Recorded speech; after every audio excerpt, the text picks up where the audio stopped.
মেয়ে শুটকি খেতে খুব পছন্দ করে, ছেলের গন্ধ সহ্য করতে পারে না। ছেলে বলে খড়ে জাত দে, আর মেয়ে বলে খড়ে জাত দে, আর ছেলে বলে যে কমে যাও। মানে একজন আর একজনের ভাষার সাথে মিল নাই। কথা ঠিক কিনা বলেন? ভাষার সাথে মিল নাই, রুচির সাথে মিল নাই। একজনের টক পছন্দ করে আর একজনের টক সহ্য করতে পারে না, আর একজনের শুটকি খায় আর একজনের শুটকি পছন্দ করে না। কাজেই রুচি আর অভ্যাস ইত্যাদি দিয়ে সারাদিন স্বামী স্ত্রীর মধ্যে ঝগড়া হওয়া স্বাভাবিক ছিল, ঠিক না? আল্লাহ পাক বলেন সেখানে আমি এই স্বামী স্ত্রী যখন হয়ে যায় তখন দুজনের মধ্যে আমি ভালোবাসার সৃষ্টি করে দেই। আর সে ভালোবাসা এমন পর্যায়ে চলে যায়, স্ত্রী তার স্বামীর জন্য জীবন দিতে চায়, স্বামী তার স্ত্রীর জন্য জীবনের সবকিছু উজাড় করে দিতে চায়। ওয়াজআলা বাইনাকুম মাওয়াদ্দা, এরপরে সৃষ্টি করি রাহমা। ওই ভালোবাসা ছিল যৌবন কেন্দ্রিক, বিশেষ এক উদ্দেশ্যকে সামনে রেখে। কিন্তু যখন যৌবনে ভাটি লাগলো তখন ওই উদ্দেশ্য আর থাকলো না। তখন আল্লাহ পাক বলেন এই সময় তো দুজনের মধ্যে রাগারাগি খেসাখেসি ইত্যাদি হয়, স্বাভাবিক ছিল, কিন্তু তা হইল না। আমি রহমত দিলাম, করুণা দিলাম, এখন বুড়ারে ছাড়ে বাঁচে না, আর বুড়াও বুড়ির ছাড়া বাঁচে না। তাও আমরা সুবহানাল্লাহ কব না? এইসব কথা শুনিয়া সুবহানাল্লাহ যদি বলানো লাগে কইয়া কইয়া, তাহলে তো বড় সমস্যার কথা। শুনলেন কি আর বুঝলেন না কি? প্রিয় ভাই সব, আমি বুঝতে পারছি আপনারা বলেন ঠিকই, তবে শুনতে শুনতে মোহমুগ্ধ হয়ে বলার সময় পান না। জি আলহামদুলিল্লাহ, বলি আলহামদুলিল্লাহ। তো আল্লাহ রাব্বুল আলামিন পরস্পরের মধ্যেই ভালোবাসা সৃষ্টি করলেন। এটি আল্লাহ পাকের আয়াত। এটা আল্লাহ পাকের কি বলুন? আয়াত মানে কি? নিদর্শন। এরপরে রাব্বুল আলামিন বলেন ওয়াজআলনা নাওমাকুম সুবাতা, আর আমি তোমাদের জন্য ঘুমকে করেছি শান্তির বাহন।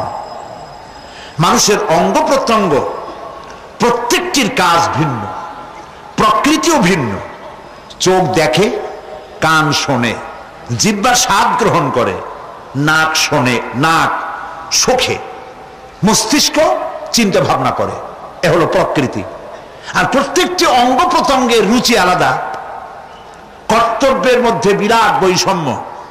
যেমন চোখ রঙিন এবং সুন্দর জিনিস দেখতে ভালোবাসে, ঠিক কিনা বলেন? ঠিক কিনা? একটা খারাপ জিনিসের দিক চোখ পড়লেই মানুষ তাড়াতাড়ি চোখ ফিরায় নেয়, ঠিক না? চোখ সুন্দর এবং রঙিন জিনিস দেখতে ভালোবাসে। কান সুমধুর সুর শুনতে ভালোবাসে, উৎসাহ বোধ করে। আর হাত নরম এবং মসৃণ জিনিসে স্পর্শ করতে উৎসাহ বোধ করে। নাক আতরের গন্ধ শুঁকতে ভালো লাগে। আর মন নতুন নতুন রঙিন ভাবনা ভাবতে চেষ্টা করে। বাড়ি বানাবো, বিল্ডিং বানাবো, ইন্ডাস্ট্রি করব, ছেলে বিয়ে দেবো, মেয়ে বিয়ে দেবো অমুক জায়গায় বিরাট লোকের কাছে।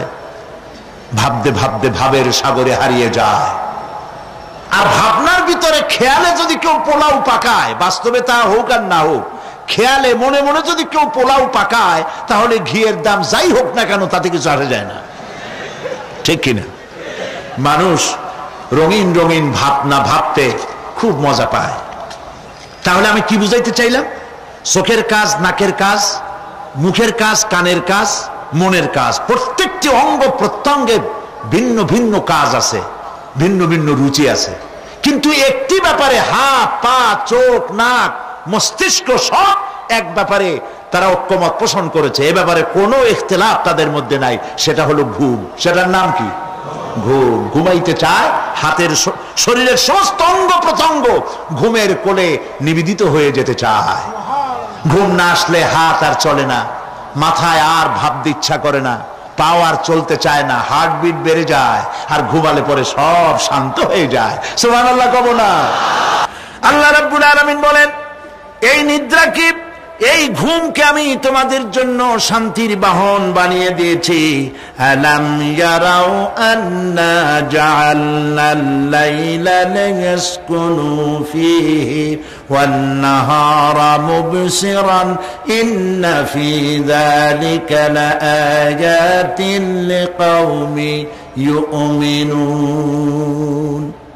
তারা কি আল্লাহ পাকের এই কুদরতের কথা চিন্তা করে না, যে আমি রাতের আধার দিয়ে ধরনীর বুক ছেয়ে দেই, দিনের উজ্জ্বলতা, কোলাহল, গাড়ির আওয়াজ, ভ্যাঁ ভোঁ আওয়াজ হচ্ছে, কলকারখানা আওয়াজ হচ্ছে, সূর্যের বিরাট তাপ, ঘুম আসে না। সারাদিন কাজ করার পর শরীরের আরাম দেওয়ার জন্যে রাতের একটি কালো চাদর পৃথিবীর উপরে আমি বিছায়ে দেই।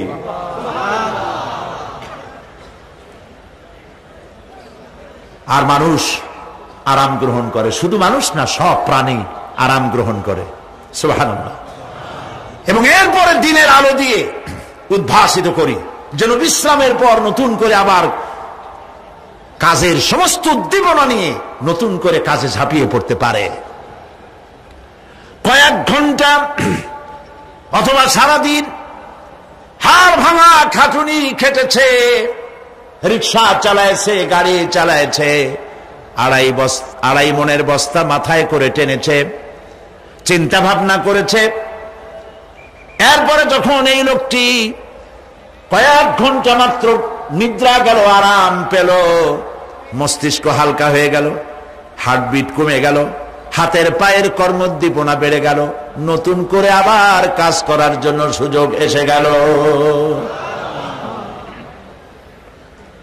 দুনিয়ার মানুষকে কর্মক্ষম রাখার জন্য আল্লাহ পাক ঘুমকে বানিয়েছেন নিয়ামত। সুবহানাল্লাহ বলেন। ওয়া মিন আয়াতিহি মানামুকুম বিল-লাইলি ওয়ান-নাহারি ওয়াবতিগাউ মিন ফাদলিহি। আল্লাহ পাক বলেন, তোমাদের রাত আর দিনের বেলায় নিদ্রা যাওয়া, এবং এটাই হচ্ছে তার অনুগ্রহ।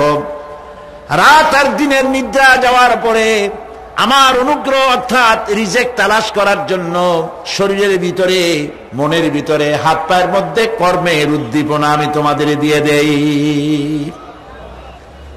মহাবিজ্ঞানী আল্লাহ রাব্বুল আলামিনের এই বিশাল কুদরত এবং দয়া, যে মানুষকে তিনি ক্লান্তি দূর করার জন্য তিনি ঘুম দিয়েছেন, আলহামদুলিল্লাহ বলি। অনেক মানুষ আছে ঘুমাইতে পারে না, ঘুমাবার জন্য ফেনার গান খায়, ঘুমাবার জন্য ভ্যালিয়াম খায়, সিডাক্সিন খায়, রিল্যাক্সিন খায়, কত অক্সিজেন, অক্সিজেন, কত কিছু খায়, তারপরেও ঘুম আসে না। এই ঘুম যার আসে না, বিরাট নিয়ামত থেকে বঞ্চিত।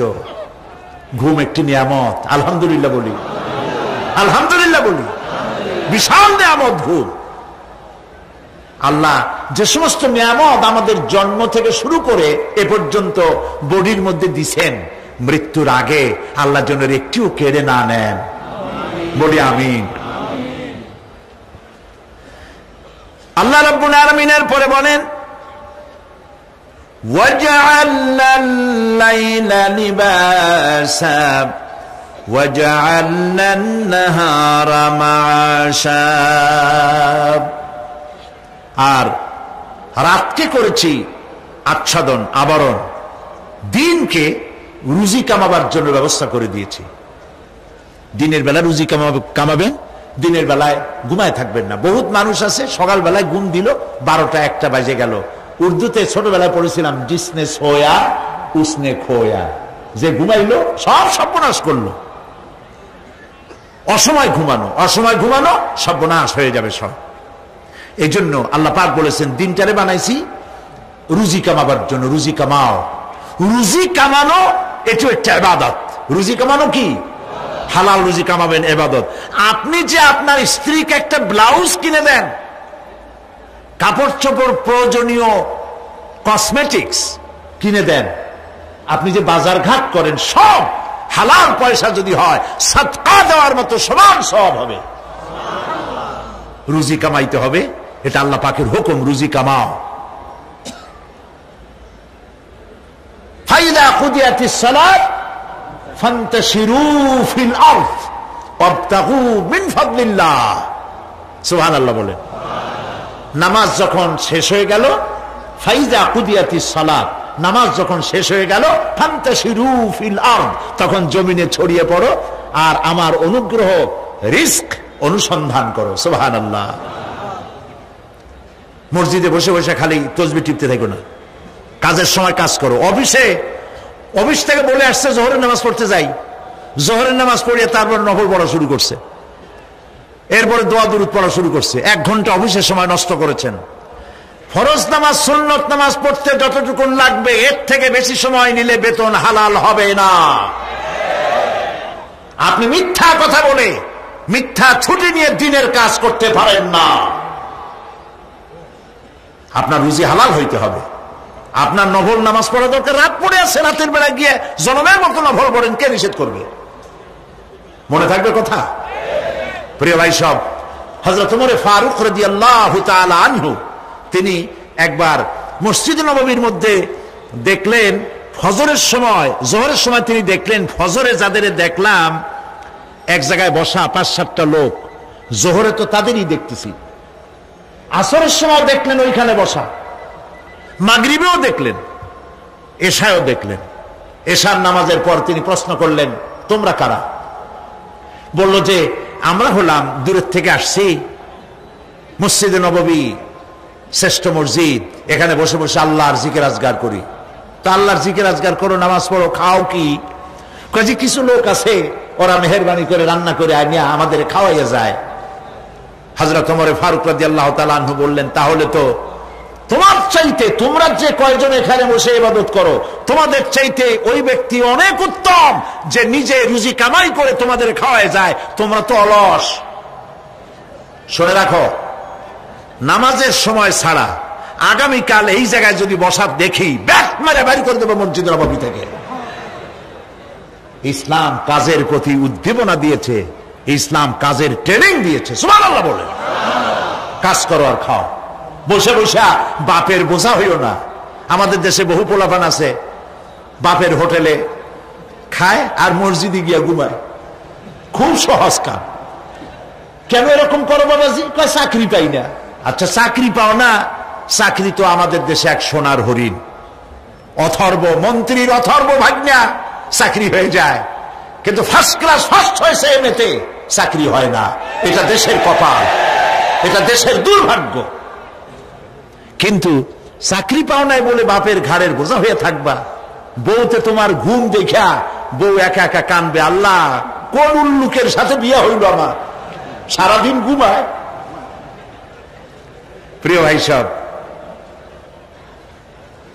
চাকরি পান নাই তো অসুবিধা কি? আপনি বাসের ড্রাইভার হন, আপনি সিনেমা গান বেচেন, আপনি জমিন চাষ করেন, জমিন চাষ করা লজ্জা। এই পৃথিবীর প্রথম মানুষ আদম আলাইহিস সালাম জমিন চাষ করেছেন, ইদ্রিস আলাইহিস সালাম দর্জিগিরি করেছেন, দাউদ আলাইহিস সালাম কর্মকার হয়ে লোহা দিয়ে অস্ত্র তৈরি করেছেন, নবী করিম সাল্লাল্লাহু আলাইহি ওয়াসাল্লাম ব্যবসা করেছেন। কাজী বেকার যুবকদেরকে বলতে চাই, বাপ আর শ্বশুরের বোঝা হয়ে থাকার মতো লজ্জার জিনিস আর কিছুই নাই। বাপের কামাই খাওয়া লেখাপড়া শেখার পর তোমার জন্য জায়েজ নাই। কাজ করো, কাজের অভাব নাই, হালাল কাজ করো, রুজিতে আল্লাহ বরকত দিয়ে দিবেন। আমার দেশের জমিন এত ভালো, বলার আগেই কোন সুবহানাল্লাহ। সারমার লাগে না, যেখানে সেখানে লাঙ্গল শাবলের দরকার নাই। আঙ্গুল দিয়ে মাটি খুঁজিয়া ঘরের কোনায় আঙ্গুল দিয়ে মাটি খুঁজিয়া কদুর বিচি লাগাই দেন। 3 দিন পরে 2 পাতা, 6 দিন পর লতা, 10 দিন পর ফুল, 2 সপ্তাহের মাথায় কদু। সুবহানাল্লাহ। এই আল্লাহর দেওয়া এত সুন্দর কদু খাইয়া কয় সাদের লাউ বানাইলো বই রেখে, তো একটু আলহামদুলিল্লাহ কইল না। জমিন উর্বর। জার্মান থেকে এক কৃষি বিশেষজ্ঞ এসছিলেন বাংলাদেশে, শুনেছিলেন এটা নাকি সোনার বাংলা। তো কেমন সোনার বাংলা দেখে আসি। তারপরে বাংলাদেশ ঘুরে টুরে দেশে গিয়ে রিপোর্ট করলো যে দেশটা সত্যিই ভালো, কোনো সন্দেহ নাই, কিন্তু চাষ হয় 3টা গরু দিয়া, সামনের 2টাও গরু, পিছনেরটাও গরু। রাগ করতেছেন না তো? মন্তব্য আমার না, মন্তব্য বিদেশিদের। গরু বললো কেন পিছনটারে? এই জন্য বলেছে এমন সোনার মাটি, মানে মাটি এত ভালো, জমিন এত ফার্টাইল, এত উর্বর, যে থেকে সায়েন্টিফিক প্রসেসে তারা কৃষি উৎপাদন করতে পারে না। কারণ সব মূর্খ লোকেরাই চাষাবাদ করে, আর শিক্ষিত লোকেরা বসে থাকে কবে একটা শেয়ার পাবে, আর কলমের গুতা দিয়া গভর্নমেন্টের টাকা চুরি করবে। প্রিয় ভাই সব, পিঠের উপরে পিস্তল ঠেকাইয়া চাঁদাবাজি করা যেমন গুন্ডামি, ফাইল আটকায় রেখে টাকা আদায় করা অফিসারদের জন্য তার থেকেও মাস্তানি। এই মাস্তানি থেকে শিক্ষিত লোকদেরকে বাঁচতে হবে। ভিক্ষুক 2 রকম, শিক্ষিত ভিক্ষুক, অশিক্ষিত ভিক্ষুক। অশিক্ষিত ভিক্ষুকরা হাত পাও নাই, ল্যাংরা লুলা, আল্লাহর রাস্তে একটা টাকা দেন, সারাদিন খাই নেই, এই হলো অশিক্ষিত ভিক্ষুক। আর শিক্ষিত ভিক্ষুকরা টাই, স্যুট, প্যান্ট, সেন্ট স্প্রে করে তারপরে গভর্নমেন্টের শ্বশুরের চেয়ারে গিয়ে বসে চাইয়ে টাকা নেয়। এই কাজটা যদি করে নিতে হয় 50,000 টাকা দিবা, 1 কোটি টাকা দিবা। ভিক্ষুকের চাইতে কলঙ্ক, মানুষ নামের অজঙ্ক, পশুর চাইতে নিকৃষ্ট যারা সরকারের চেয়ারে বসে জনগণের টাকা এভাবে চাইয়ে নেয়, ঘুষ নেয়। নাউজুবিল্লাহ বলো। এটা ঘুষের টাকা নয়, জাহান্নামের আগুন। শান্তি পাইবে না।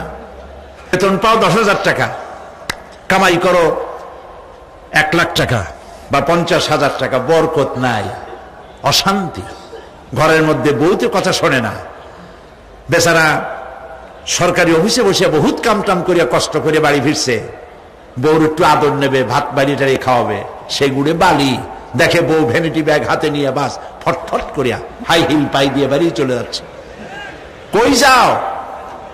আমার মিটিং আছে ক্লাবে। ছেলে একটা উল্লুকের মতো চুল, ভাল্লুকের মতো নখ, সোনার চেন গলায়। আরে বেটা তুই কই যাস? কই আমার গার্লফ্রেন্ডের কাছে যাই। ওইটা মামলায়, এটা মকদ্দমায়, বউ বাইরে, কোনটার সাথে শান্তি নেই। একটা কয় আমার পেট ব্যথা, আর একটা কয় মাথার যন্ত্রণা, আর একটা কয় আমি মরব। শান্তি আছে? শান্তি নাই। কেন শান্তি নাই বলবো? সেটা বলবো।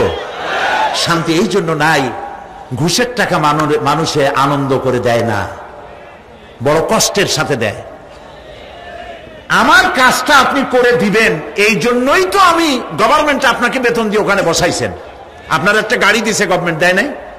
একটা গাড়ি দিয়েছে, একটা বাড়ি দিয়েছে, পিএস দিয়েছে, এপিএস দিয়েছে, কম্পিউটার দিয়েছে, বডিগার্ড দিয়েছে, আর সান কি? এরপরেও টাকা, এই টাকার কোনো শেষ নাই। মানুষের কাছে যখন টাকা চায়, কাজ আদায়ের জন্য লোকটি বাধ্য হয়, টাকা দিয়ে যাওয়ার সময় বলে, আল্লাহ এই উল্লুক এতগুলি টাকা আমার কাছ থেকে নিল, ওরে কলেরা দাও, ওর বউরে বসন্ত দাও, ওর বাচ্চা গুলিরে কলেরা দিয়া বসন্ত দিয়া ফিসিয়া দিয়ে যাও। আল্লাহর গজব আর লানতে যত টাকা কামাই করেন না কেন, শান্তি পাবেন না। এই জন্য হালাল রুজি কামাতে হবে। ইবাদত কবুল হওয়ার জন্য তার শর্ত হচ্ছে হালাল রুজি। শর্ত কি? হালাল রুজি। এই হালাল রুজি কামাতে পারলে তাহলেই আপনার ইবাদত আল্লাহর দরবারে মঞ্জুর হবে। সুবহানাল্লাহ বলেন।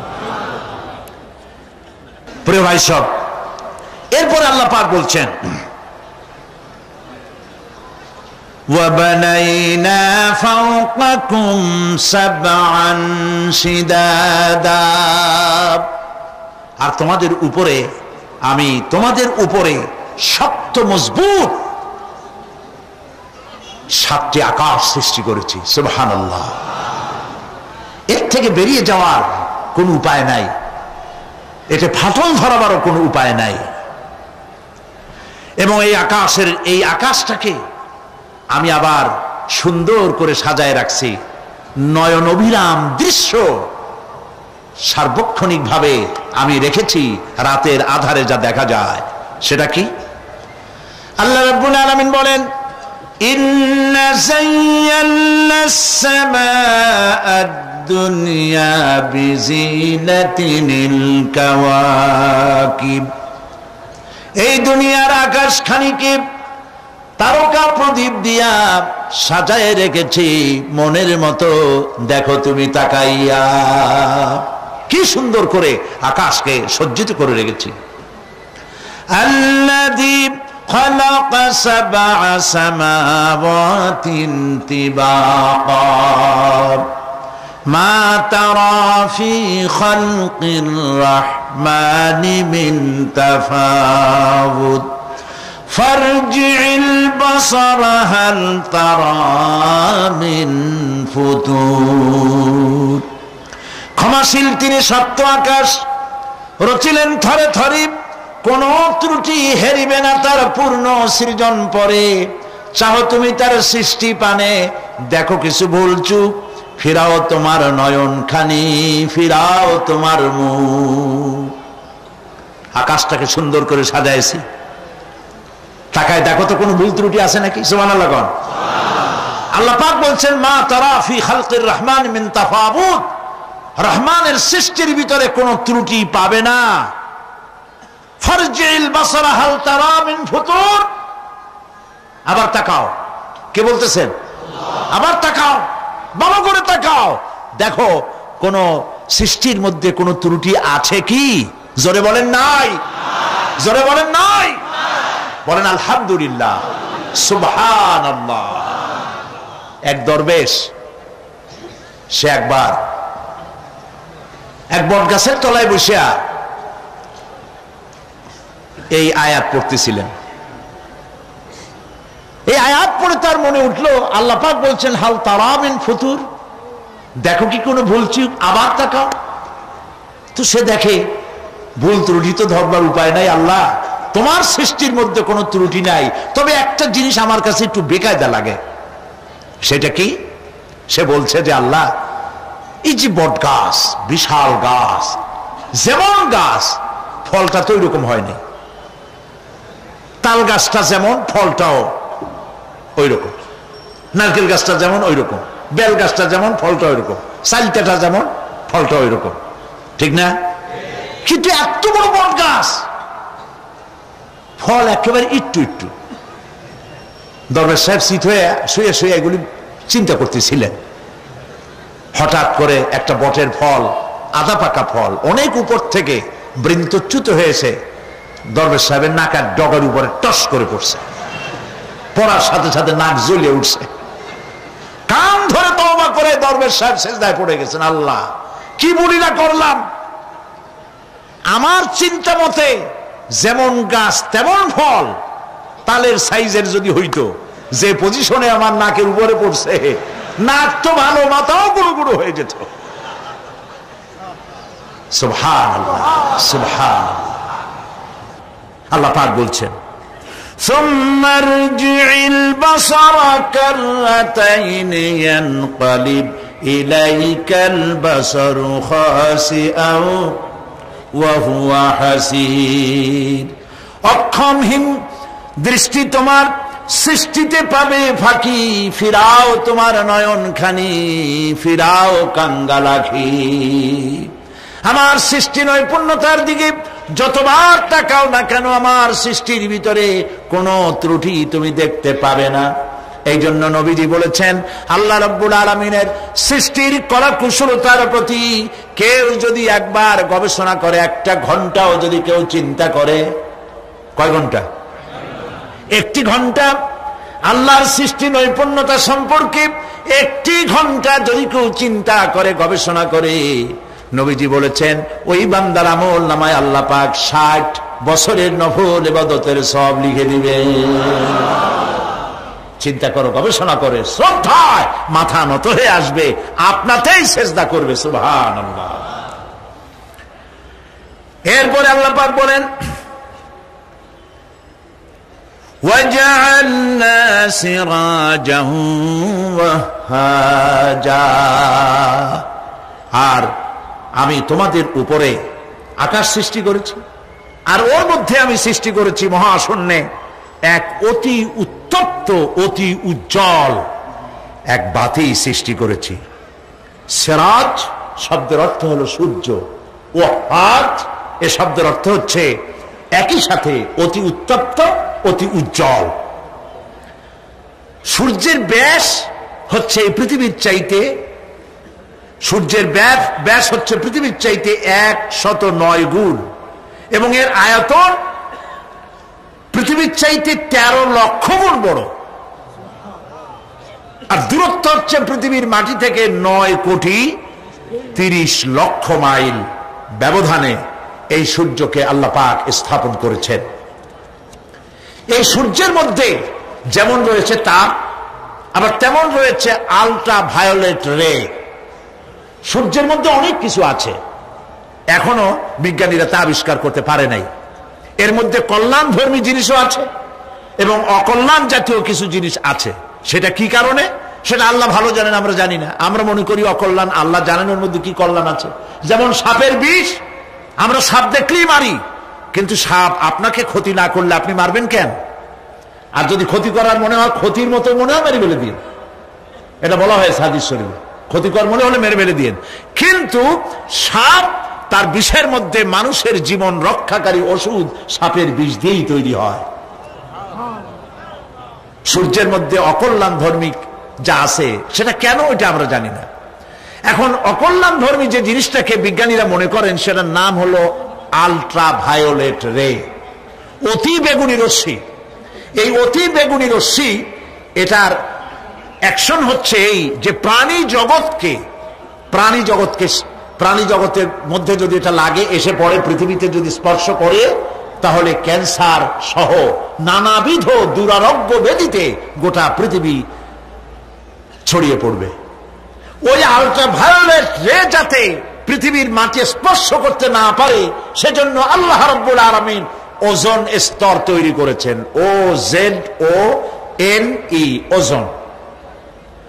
ওজোন স্তর তৈরি করা আছে যাতে করে ওই রেটা পাস করতে না পারে। সেই রেতে বিজ্ঞানীরা লক্ষ্য করেছে, রেতে ফাটল ধরেছে। সূর্য কত দূরে? 9,30,00,000 মাইল দূরে। মানুষেরা, বিজ্ঞানীরা টের পেয়েছে যে ওজোন স্তরে ফাটল ধরেছে। সুবহানাল্লাহ। আল্লাহ পাক বলছেন, ওয়া মা উতীতুম মিনাল ইলমি ইল্লা কালিলা, তোমাদেরকে খুব সামান্যতম জ্ঞান আমি দান করেছি। সামান্য জ্ঞান দিয়ে গেছে কদ্দূর দেখেন। সুবহানাল্লাহ বলেন। চিন্তায় শ্রদ্ধায় মাথা নত হয়ে আসবে। এগুলি যদি হয় সাধারণ জ্ঞান, ছোট্ট জ্ঞান, সামান্যতম জ্ঞান, তাহলে আমার আল্লাহ সুবহানাহু ওয়া তাআলার জ্ঞান কত অসীম, কত অনন্ত, কত চিরন্তন। সুবহানাল্লাহ। সে আল্লাহ রাব্বুল আলামিন ওজোন স্তরকে রেখেছেন, ওটা ক্র্যাক করেছে। কেন ক্র্যাক করেছে? ক্র্যাক করেছে এনভায়রনমেন্ট নষ্ট করার কারণে। আমরা গাছ কেটেছি, যত গাছ কেটেছি তত গাছ লাগাই নেই। টেলিভিশনে যে গাছ সম্পর্কিত যে বিজ্ঞাপনগুলি দেওয়া হয়, এগুলি নিছক কোন বিজ্ঞাপনের উদ্দেশ্যে বিজ্ঞাপন নয়, এগুলি বাস্তব। নবী করিম সাল্লাল্লাহু আলাইহি ওয়াসাল্লাম গাছ কাটতে নিষেধ করেছেন। প্রয়োজনে কাটুন, প্রয়োজনে, বিনা প্রয়োজনে আপনি গাছের পাতাও ছিঁড়বেন না, প্রয়োজনে গাছটাও কেটে ফেলতে পারেন। পাতা ছিঁড়বেন না কেন? যেহেতু প্রত্যেকটি পাতা আল্লাহ রাব্বুল আলামিনের জিকির করছে।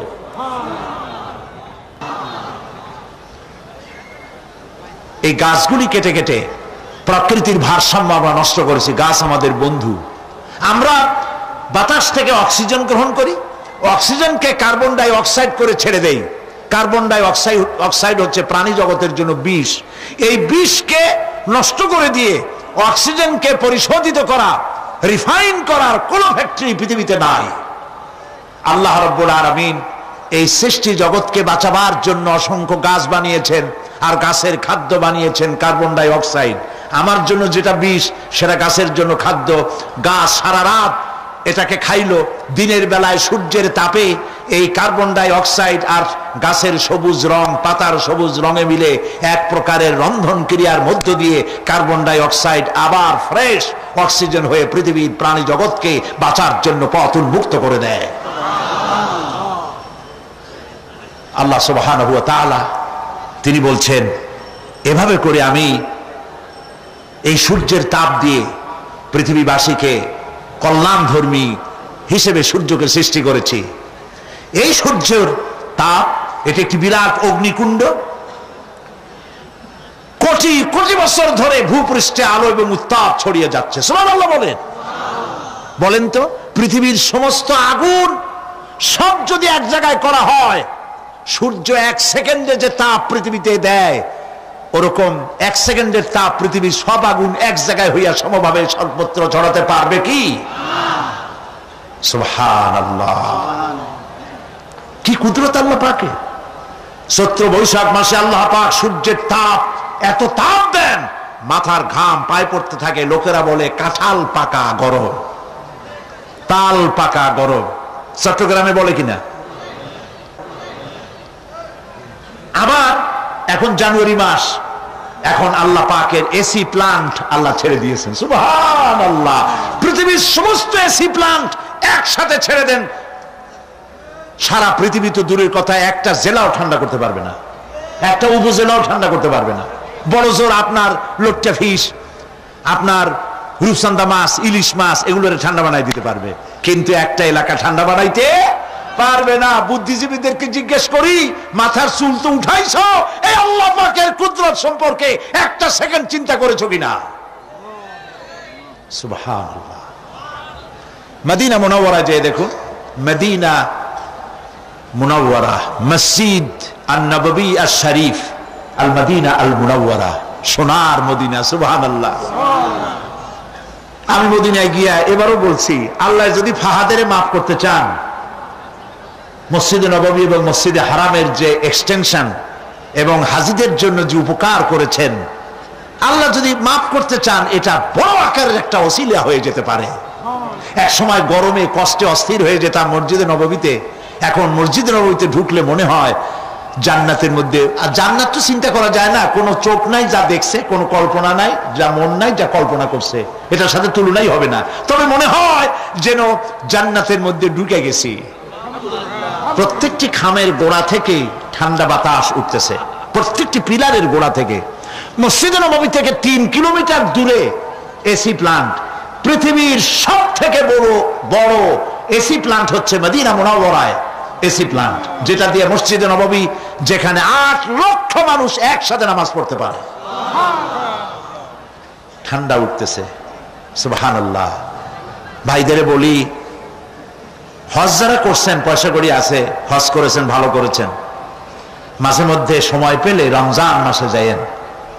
মানুষেরা আমাদের দেশের হলিডে করতে কপাল পোড়ারা সিঙ্গাপুর যায়, ব্যবসা করতে যান, আমার আপত্তি নেই, আমেরিকায় যান, সিঙ্গাপুরে যান, ব্যাংকক যান, হংকং যান, থাইল্যান্ড যান, যেন বললে সেখানে যান, কিন্তু হলিডে করার জন্য এই সব জায়গায় না গিয়া পয়সাগুলি জমাইয়া রমজান মাসে যাইয়েন মদিনা মুনাওয়ারায়, আর আল্লাহর ঘর মসজিদে হারামে।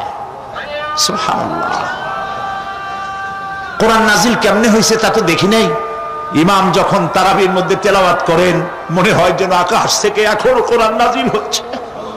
সুবহানাল্লাহ, কি তেলাওয়াত!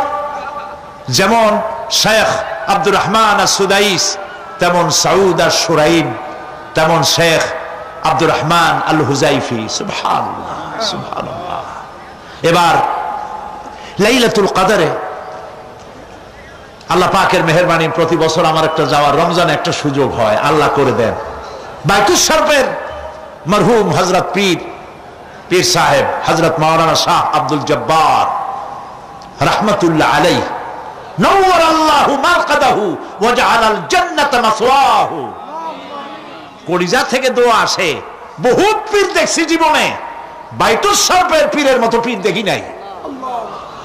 মুরিদের টাকা নিয়ে শুধু পকেট ভরে নাই, মেয়ে লোকদের গায়ে হাত দিয়ে ফু দেয় নাই, তাবিজের ব্যবসা করে নাই। মুরিদেরা যা দিয়েছে সেই টাকা দিয়া তিনি মসজিদ বানাইছেন, মাদ্রাসা বানাইছেন। সুবহানাল্লাহ। নিজের বাড়িটা যেখানে তার স্ত্রী থাকেন, বাইতুল শরফ পীর সাহেবের স্ত্রী যে বাড়িতে থাকে, আমি যা শুনেছি দেখি নাই, বাড়িটা বেচলে 50,000 টাকা হবে কিনা সন্দেহ। হযরত মাওলানা শামসুদ্দিন সাহেব বলছেন উনি নিজে দেখেছেন। পীর সাহেব আমাকে দাওয়াত দিয়েছেন বহুবার, আমি যাইতে পারিনি। দুই হাতে মানুষের উপকার করতেন। এই জন্য বলছি আমি এরকম দেখি নাই পীর। আমি খারাপ আমি কথা বলবো না, ভালো মন্দ মিলাই আছে। বহুত পীর আছে জামায় পকেট যে কত উনি নিজেও গুনে কুলিতে পারবে না, খালি ঢুকাইতেই থাকে জনমের মতো, বাইরে দেখায় আমি খুব দুনিয়া সম্পর্কে গাফেল। ঢাকায় যায় দেখবেন সুপার মার্কেট আছে, ট্রান্সপোর্ট বিজনেস আছে। আর বাইতুল সাহেবের পীর সাহেবের মধু বেচতেন আর আতর বিক্রি করতেন, মধু আর আতর, এগুলো দিয়ে তার জীবিকা নির্বাহ করতেন। সুবহানাল্লাহ। যাকাত সদকা টাকা পয়সা সমানে দিতেন। বাইতুল সাহেব পীর সাহেবের কথা আসলো কেন? এই জন্য আসলো, ওই মদিনার কথা মনে পড়ায়।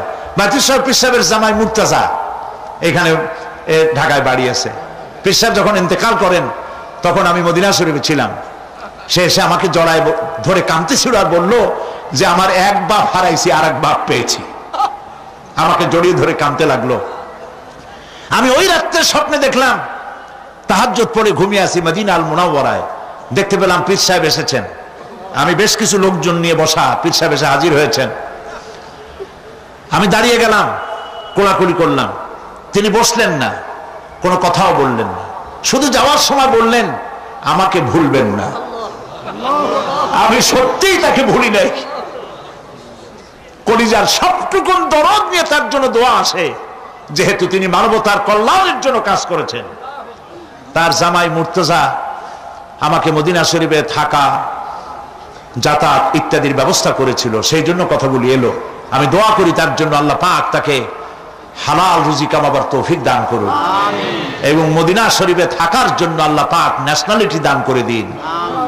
প্রিয় ভাই সব, এতগুলি কথা বলার কারণেই যে আপনাদের যখন টাকা পয়সা হবে রমজানে যাবেন। নবী করিম সাল্লাল্লাহু আলাইহি ওয়াসাল্লাম বলেছেন রমজান মুবারকে যে ব্যক্তি উমরা করলো সেজন্য আমার সাথে হজ আদায় করলো।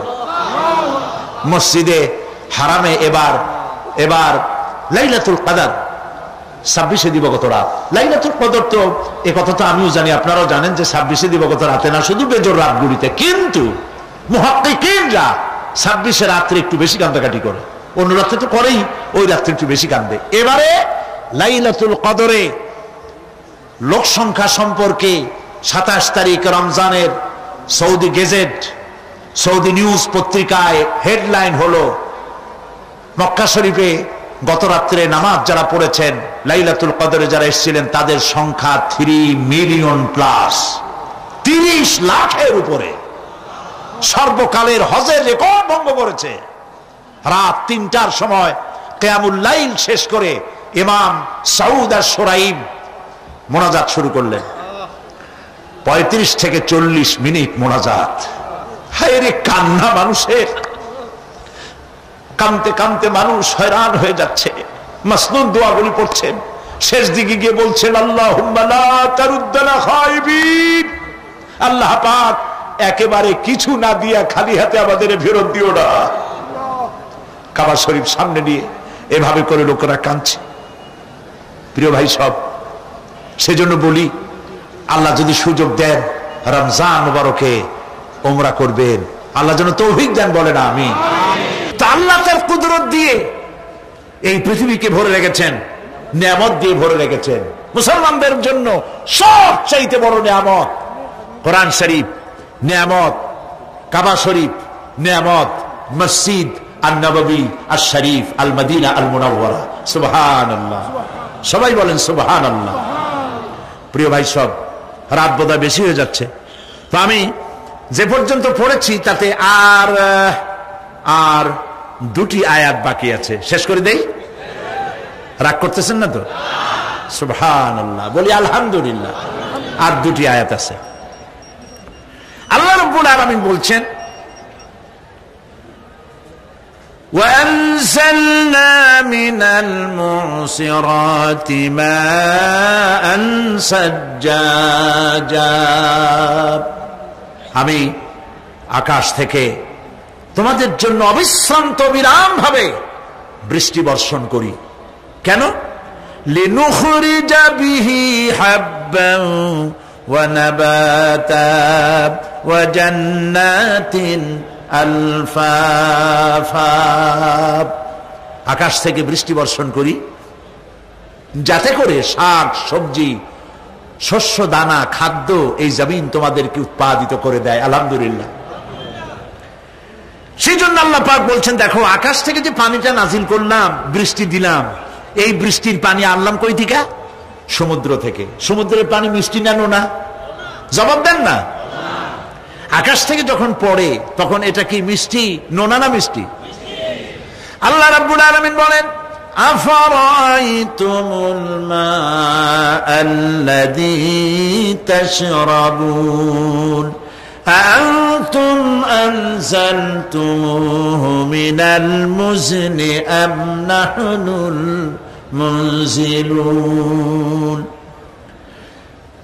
তোমরা যে পানি পান করো, এই পানি আকাশ থেকে কে নাযিল করে? তোমরা করো না আমি আল্লাহ করি? কে করে বলেন? আল্লাহ পাক বলছেন, লাউ নাশাউ জাআলনাহু উজাজান ফালাউলা তাশকুরুন। ইচ্ছে করলে এই পানিগুলি কি লবণাক্ত আকারে নাজিল করতে পারতাম, আমি মিষ্টি করে নাজিল করে দিলাম, কেন বান্দা আমার শুকর আদায় করো না? নোনা অবস্থায় যদি নাজিল হতো সমস্ত ফসল তোমাদের ধ্বংস হয়ে যেত। এখন আপনি বলতে পারেন যে আল্লাহ পাক, আল্লাহ তাআলা তিনি আকাশ থেকে পানি না দিলে আমাদের অসুবিধা কি? মানুষ তো নানান রকম চিন্তা করে, পানি না দিলে তো কি অসুবিধা? আমার খালে পানি, আমার বিলে পানি, আমার কুয়ায় পানি, আমার টিউবওয়েলে পানি, পানি না দিলে ক্ষতি কি? আল্লাহ পাক কোরআনে কারীমের মধ্যে বলেছেন, কুল আরাআইতুম ইন আসবাহা মাউকুম গাওরান ফামান ইয়াতিকুম বিমাইম মাইন। বলো দেখি সবে শুকাইয়া যদি যায় এই জমিনের পানি, তাহলে হেথায় তটনির ধারা কে দিবে সবারে আনি। বান্দারে, বৃষ্টি না হইলে তুমি পানির পরোয়া করো না। সমুদ্রের পানি নেবা, নদীর পানি নেবা, কলের পানি নেবা। শুনে রাখো বান্দা, নদীর প্রবাহমান নদীর পানি, কলের পানি, টিউবওয়েলের পানি, মাটির পরতে পরতে পানি সব যদি আমি শুকায় দেই, কে আছে এই পৃথিবীতে যে নতুন করে তোমার জন্য পানি আমদানি করে দিতে পারে? পারে কেউ? কেউ পারে না। এই পানি দিয়ে আমি তোমাদের জন্য ফসল ফলাই। লিনুখরিজা বিহি হাব্বান ওয়া নাবাতা। ইয়া আইয়ুহান নাসু যকুরু নি'মাতাল্লাহি আলাইকুম হাল মিন খালিকিন গায়রুল্লাহ। হে মানব সকল, স্মরণ করো আল্লাহ পাকের ওই নিয়ামতকে। ওই আল্লাহ ছাড়া তোমাদের কি এমন কেউ আছে? কোন আল্লাহ, কোন রিজিক দাতা? ইয়ারযুকুকুম মিনাস সামাই ওয়াল আরদ, যিনি আকাশ এবং জমিন থেকে তোমাদেরকে রিজিক দিতে পারেন। লা ইলাহা ইল্লা হুয়া, ওই আল্লাহ ছাড়া কেউ নাই। ফাআন্না তুফাকুন, যাও কই? কেন বিভ্রান্ত হও? আল্লাহ পাক আকাশ থেকে পানি দিলেন, জমিনের ফসল উৎপাদন করে দিলেন, আর এরপরে আল্লাহ পাক বলেন, ওয়া জান্নাতিন আলফাফা, আর ঘন সন্নিবদ্ধ নিবিড় বাগান বানায় দিলাম। সুবহানাল্লাহ বলেন। এখানে আল্লাহ পাক কি কি বললেন? শাক, লক্ষ্য করুন, শাক, সবজি, খাদ্যশস্য, উদ্ভিদ, এগুলো দিলাম, আর সাথে সাথে ঘন নিবিড় বাগান বানাইলাম। নিবিড় বাগান দেখছেন? দেখেন নাই, বোঝেন নাই, তাই দেখেন নাই, তা নাহলে দেখছেন। কক্সবাজার যাওয়ার সময় দেখেন না গাছের, রাস্তার দুই ধারে কত গাছ, দেখছেন কিনা? রাঙ্গামাটি যাওয়ার সময়, বান্দরবনে যাওয়ার সময় কার বাবা এই গাছগুলি লাগাইছে? কোন? কে লাগিয়েছে? আল্লাহ। চিল্লায় বলেন, কে লাগিয়েছে? পাহাড়ের গাছ কি আপনি লাগাইছেন? তো কথা কইতে পারলেন না কেন? কে লাগিয়েছে? আল্লাহ পাক। সুন্দরবন ফরেস্ট এরিয়া দেখছেন কোনদিন? না দেখলে যাইয়েন, দেখে এসেন। বিশাল এরিয়া, বঙ্গোপসাগরের কিনারা দিয়া খুলনা, সাতক্ষীরা, এই বিরাট অঞ্চল, বরিশাল, খুলনা, সাতক্ষীরা, পটুয়াখালী, বিরাট এরিয়া নিয়ে রয়েছে সুন্দরবন, শত শত মাইল। সুবহানাল্লাহ বলে। বিশাল গাছ, গাছের এরিয়া। এই গাছগুলি কে লাগাইছে? জোরে বলেন, কে লাগাইছে? এই গাছগুলি নার্সিং করেন কে?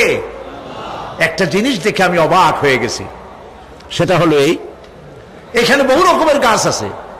সুন্দরী কাঠ, পশুরি, বাইন, গেওয়া, গোল, অনেক রকমের গাছ আছে। যেখানে সুন্দরী গাছ, সব সুন্দরী গাছ, যেখানে গেওয়া, যেখানে বাইন, যেখানে গোল, গোল পাতা, সব সেখানে সেইগুলাই। অথচ কেউ যে গাছগুলি লাগাই দিয়ে আসে নাই। আরেকটা অসুবিধা, আরেকটা জিনিস হচ্ছে, জোয়ারের সময় এই এলাকা ডুবে যায়, 1 হাত 1.5 হাত পানি হয় গাছের গোড়ায়। যে ফলগুলি পড়ছিল গাছ দিয়া, এই ফলগুলি ভাটির টানে চলে গেল, নিচে নেমে গেল, নদীতে নেমে গেল, আবার জোয়ারের টানে উঠে আসলো, পানিতে ভেসে ভেসে ফলগুলি ভারী হয়ে গেল। এক সময় ভাটির টানে আর গেল না। এই গাছগুলিকে সুন্দরী গাছের মধ্যেই সুন্দরী ফল, বাইনের মধ্যে বাইনের ফল কে সাজাইয়া এই সুন্দর বাগানগুলি বানাইল? চিল্লায় বলো। জান্নাতিন আলফাফা, ঘন নিবিড় সন্নিবদ্ধ বাগান আমি সৃষ্টি করেছি। সুবহানাল্লাহ বলেন। এই গাছগুলি মানুষেরা জন্মের খাওয়া খায়। বন বিভাগে যারা দায়িত্বে থাকে মনে করে শ্বশুরের লাগানো গাছ, বাজানের লাগানো গাছ, সমানে কাজে চোরের মতো বিক্রি করে। এরা ডাকাত, এরা চোরের চাইতেও নিকৃষ্ট যারা গাছ চুরি করে। আল্লাহ পাক জানেন মানুষের খাসলাত। এই ফরেস্ট বিভাগে, বন বিভাগে যারা চাকরি করেন, সব খারাপ আমি তা বলবো না, ভালো মন্দ মিলেই আছে। কিছু আছে জন্মের খাওয়া খায়, ঘুষ খায় আর গাছগুলো বেচে ছাড়িয়ে দেয়, সর্বনাশ করে দেয়। আল্লাহ পাক তার মানসা, তার মর্জি মোবারক হচ্ছে এই যে গাছগুলি যেন বংশ অনুক্রমে পৃথিবীর মানুষ বছরের পর বছর, শতাব্দীর পর শতাব্দী, সহস্রাব্দীর পর সহস্রাব্দী যেন ভোগ দখল করতে পারে। সেজন্য আল্লাহ রাব্বুল আলামিন এই বন জঙ্গল রক্ষা করার জন্য নিজস্ব গার্ড বাহিনী রেখে দিয়েছেন। চিন্তা করছেন সেই গার্ড বাহিনী কারা? বন্য হাতি, রয়্যাল বেঙ্গল টাইগার, বড় বড় সাপ। আপনারা যান, যায় দেখবেন সালাম কেমনে দেয়। রয়্যাল বেঙ্গল টাইগার জীবিত মানুষ খায় না। তার অর্থ কি? তার অর্থ হলো বাঘের মুখোমুখি মানুষ যখন হয়, তখন বাঘের চেহারা দেখে মানুষের রুহু গলার কাছে এসে যায়। আত্মরা তখনই হয়। এরকম জীবনে আমার এক পজিশন হয়েছিল। লন্ডনে আমাকে আমার ভক্তরা বলল যে সাফারি পার্ক আমাকে দেখাবে। তখন চলো সাফারি পার্ক কি? কয়ে সব জন্তু জানোয়ার ছাড়িয়ে দেওয়া, ওর মধ্যে দিয়া গাড়ি নিয়ে যেতে হবে। তাই বললাম থাবা দিয়ে যদি গাড়ির গ্লাস গ্লাস ভাঙে? তা বললো যে ওখানে পুলিশ আছে, লোকজন আছে, হর্ন জোরে বাজাইতে হবে, নিয়ম আছে, তাহলে তারা আসবে এবং বন্দুকের মধ্যে রাবারের গুলি আছে, বিষ মাখানো, ওইটা মেরে দেবে। তারপরে জন্তুটা পড়ে যাবে, তার ঘুম আসবে, তখন বেঁচে যাবে। আমি দেখার লোভ সামলাইতে পারলাম না, আর ভয়তো ঘামে গেলাম। আল্লাহ ভরসা করে গেলাম। বিশাল এরিয়া, আল্লাহ যে কত দেখাইছে গোলামের, সুবহানাল্লাহ।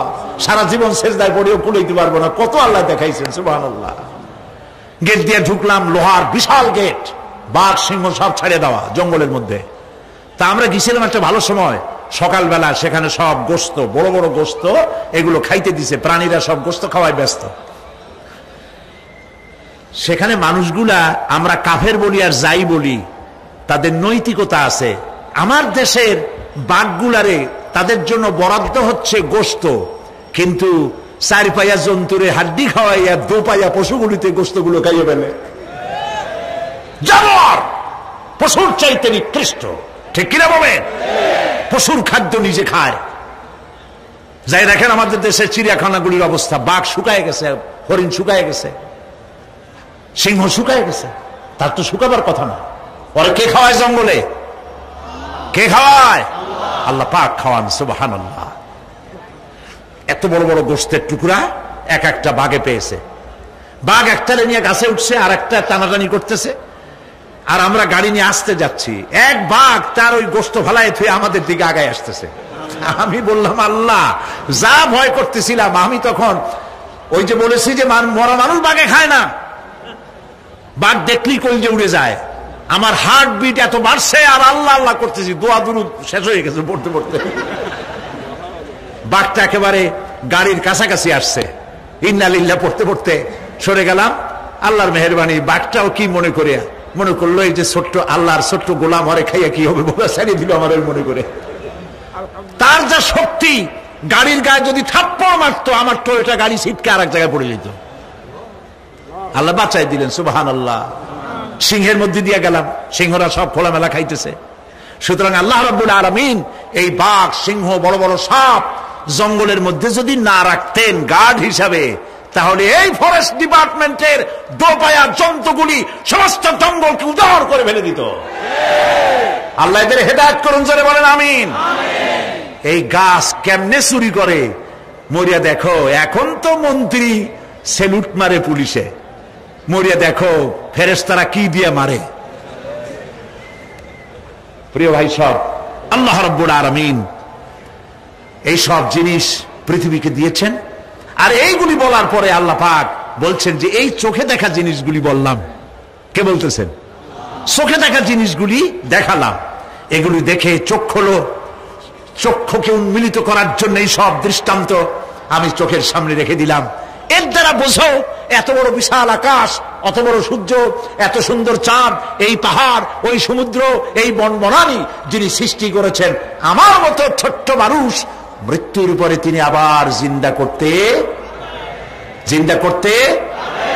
করতে जगह जी लगाने के लिए ये दुनिया नहीं है, जगह जी लगाने के लिए ये दुनिया नहीं है, ये इबरत की जा है तमाशा नहीं है।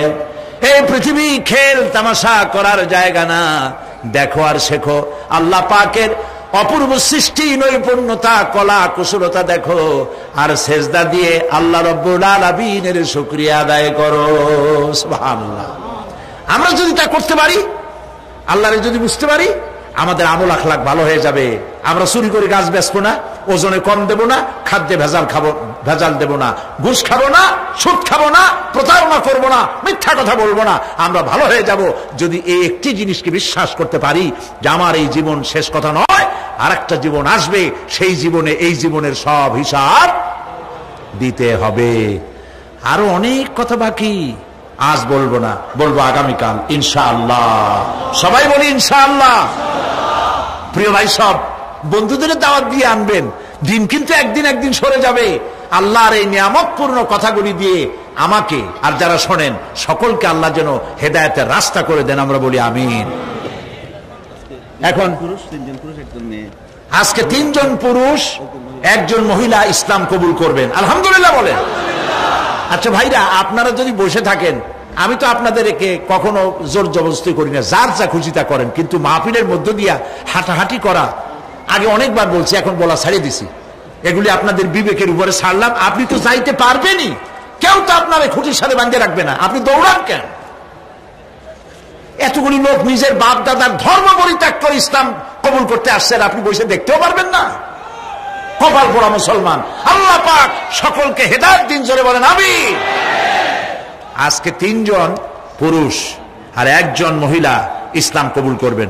মহিলা যিনি, তিনি আছেন আমাদের মা বোনদের প্যান্ডেলে, আর ওই 3 জন এখানে এসছে।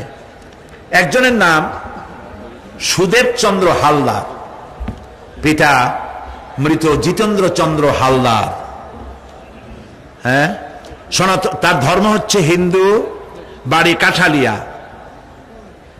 বাকলিয়া, চট্টগ্রাম। বর্তমান মুসলমানি নাম পছন্দ করেছে মোহাম্মদ মনির হোসেন।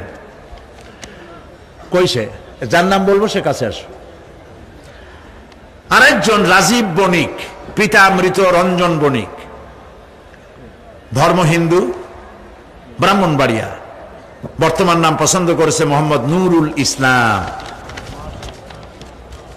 হেমন্ত জলদাস, পিতা বেসা জলদাস, হিন্দু, এরও বাড়ি কোতোয়ালি, চট্টগ্রাম, বাগলাবাড়ি মোড়।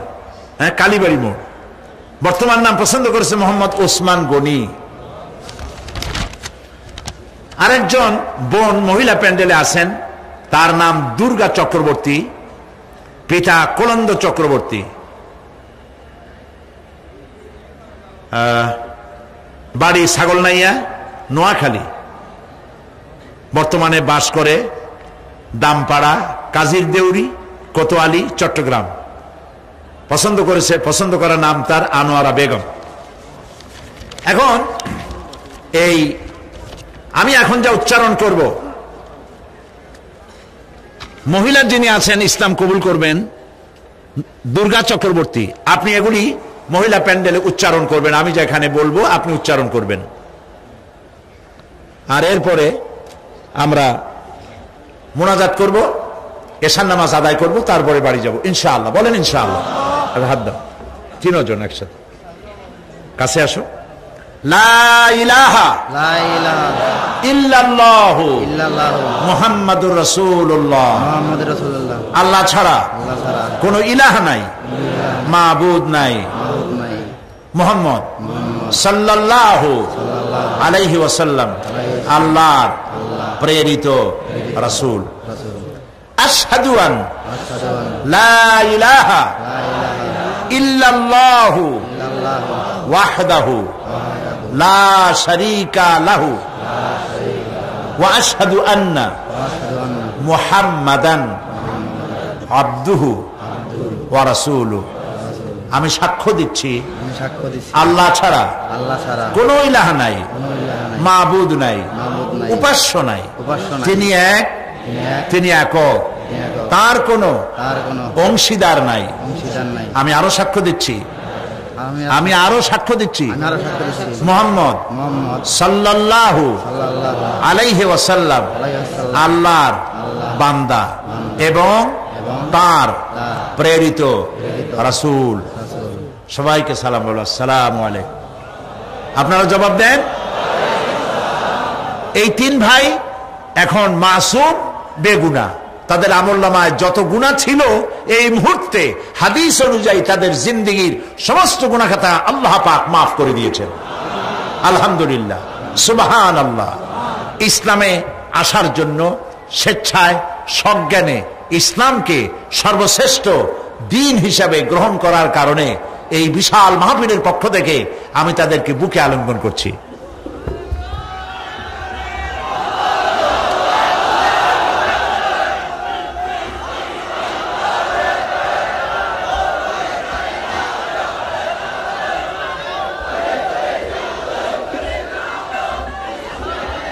প্রিয় ভাই সাহেব, এক্ষুনি মোনাজাত হবে।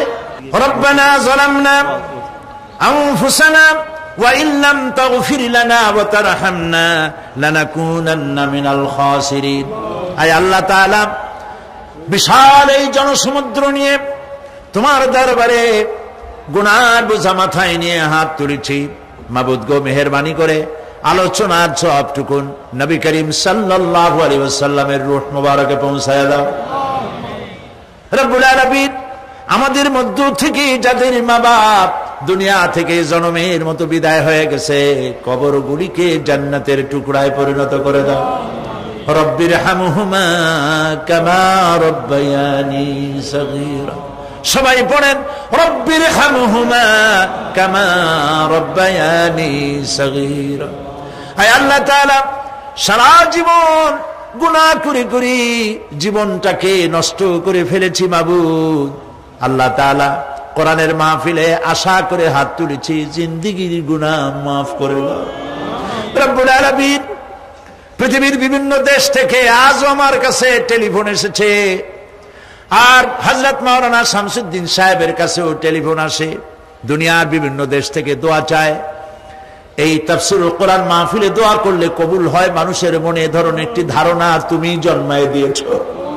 মাবুদ গো, মধ্যপ্রাচ্যে, ইউরোপে, আমেরিকায়, পৃথিবীতে যত জায়গায় আমার দেশের মুসলমানেরা দোয়া চায়, আল্লাহ তাআলা প্রত্যেকের নেক আশাগুলি পুরা করে দিন। রব্বুল আলামিন, এই তাফসীরুল কোরআন মাহফিলে যাদের দেখতাম তারা আজ নাই। আল্লাহ তাআলা, বাইতুস সারবে পীর সাহেব হযরত মাওলানা আব্দুল আহাদ আল মাদানী আওলাদ রাসূল, গারাঙ্গিয়া পীর সাহেব, মাওলানা সিদ্দিক আজাদ এইসব মঞ্চে দাঁড়াইয়া হুঙ্কার মেরে বক্তব্য রাখতেন। রব্বুল আলামিন এই সব তোমার বান্দাদেরকে তুমি তুলে নিয়েছো, তাদের কবরগুলিকে জান্নাতের টুকরা বানায় দিও। রব্বুল আলামিন কোরআন শরীফের এত বড় মাহফিল, মাওলানা আব্দুল লতিফ সাহেব আমাদের আয় আল্লাহ তাআলা এত বড় মাহফিলে যত লোকেরা টাকা দেয়, পয়সা দেয় আর দেবার নিয়ত করে, সকলকে এই মাহফিল কামিয়াব করার তৌফিক দান করে দিও। সুবহান রাব্বিকা রাব্বিল ইজ্জাতি আম্মা ইয়াসিফুন ওয়া সালামুন আলাল মুরসালিন ওয়ালহামদুলিল্লাহি রাব্বিল আলামিন ওয়াজআল আখিরা কালামিনা ইনদাল মাউত লা ইলাহা ইল্লাল্লাহু মুহাম্মাদুর রাসূলুল্লাহ। আসসালামু আলাইকুম ওয়া রাহমাতুল্লাহ।